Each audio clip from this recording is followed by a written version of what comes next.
जनता का मुकदमा।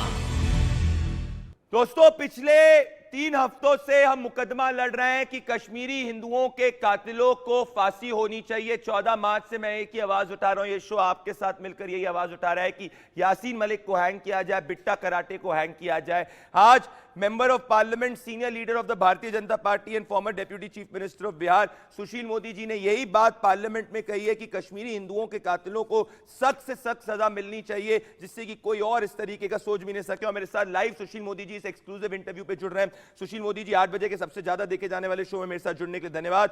सुशील मोदी जी, आज आपने कहा है और आपने पार्लियामेंट में जो बात कही है, जिसको करोड़ों लाखों कश्मीरी हिंदुओं के साथ रेजोनेट हुआ है कि Yasin Malik should be hang. इस वक्त कोर्ट, इसमें केस भी जो है श्रीनगर ट्रायल कोर्ट में चल रहा है। आप क्या कहना चाहते हैं इस पर? आपकी एग्जैक्टली पार्लियामेंट के अंदर प्ली क्या थी सुशील जी? नहीं, देखिए, आज 0 आवर में मैंने नोटिस दिया था और मुझे जब बोलने के लिए कहा गया तो मैंने ये कहा कि 1989 के बाद लगभग 700 कश्मीरी पंडितों की हत्या कर दी गई। बड़ी संख्या में महिलाओं के साथ बलात्कार हुआ। 3 लाख से ज्यादा कश्मीरियों को कश्मीर छोड़ने के पंडितों को कश्मीर छोड़ने के लिए बाध्य होना पड़ा।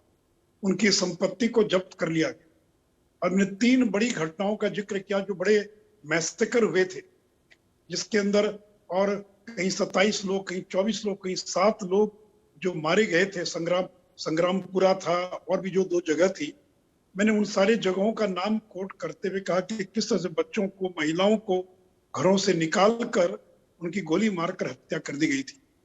और जो मकबूल भट्ट को जिस डिस्ट्रिक्ट जज ने फांसी की सजा सुनाई थी, उसे जज की गोली मारकर हत्या कर दी। इंडियन एयरफोर्स के 4 जो प्रमुख अधिकारी थे, उनकी गोली मारकर हत्या कर दी। और एक महिला, और उस महिला को के साथ रेप किया गया। और केवल रेप नहीं किया गया, बल्कि वो चूंकि पहचान रही थी रेप करने वाले लोगों को, उसको जिंदा 100 मिल यानी आरा मशीन पर उसको जिंदा काट दिया गया।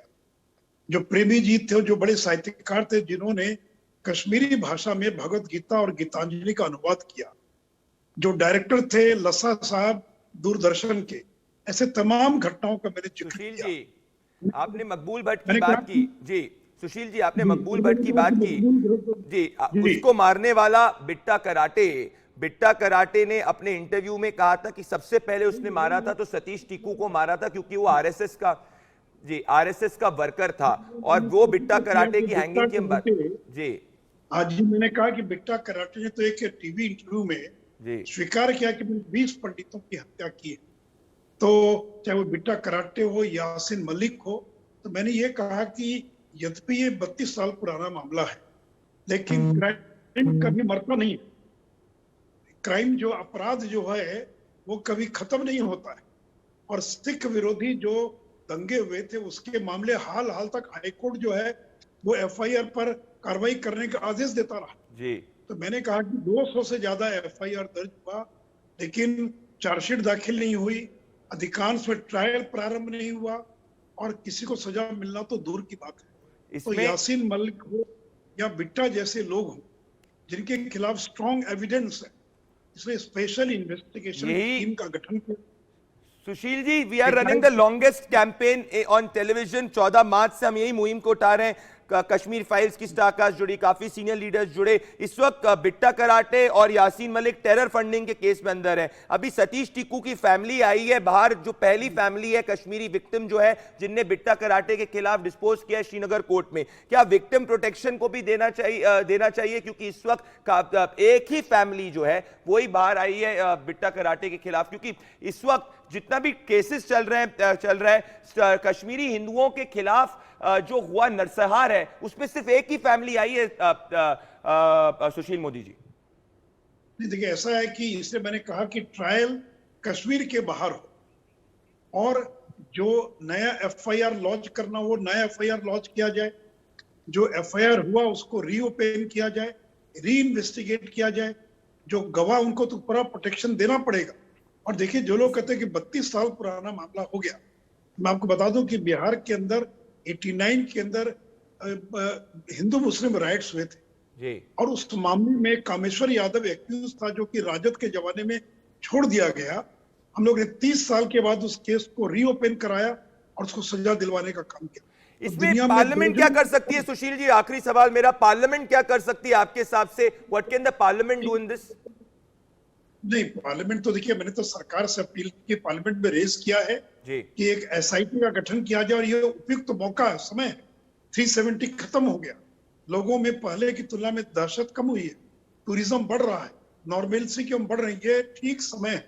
और मोहन भागवत जी ने भी कहा है कि अब समय आ गया है कि जो कश्मीरी माइग्रेंट थे, पंडित थे, लौटने का माहौल बन रहा। तो यही समय है जी कि एसआईटी का गठन किया जाए, जिसको सीबीआई, ईडी का सहयोग मिले, एनआईए का सहयोग मिले, और सारे जो 200 से ज्यादा जो एफआईआर हुए थे, उन एफआईआर को खोलकर और चार्जशीट फाइल किया जाए और ट्रायल जो है और प्रारंभ किया जाए। तो इसलिए एक रिटायर्ड जज की अध्यक्षता में एसआईटी का गठन करना पड़ेगा, सुशील जी। ताकि उन तमाम केसेस को देखे और उसका ट्रायल जल्द से जल्द जो है और प्रारंभ। और देखिए, अभी आप करें, एक आदमी आगे आया है, अब देखिएगा आगे आने वाले दिनों में और कई लोग आगे आए।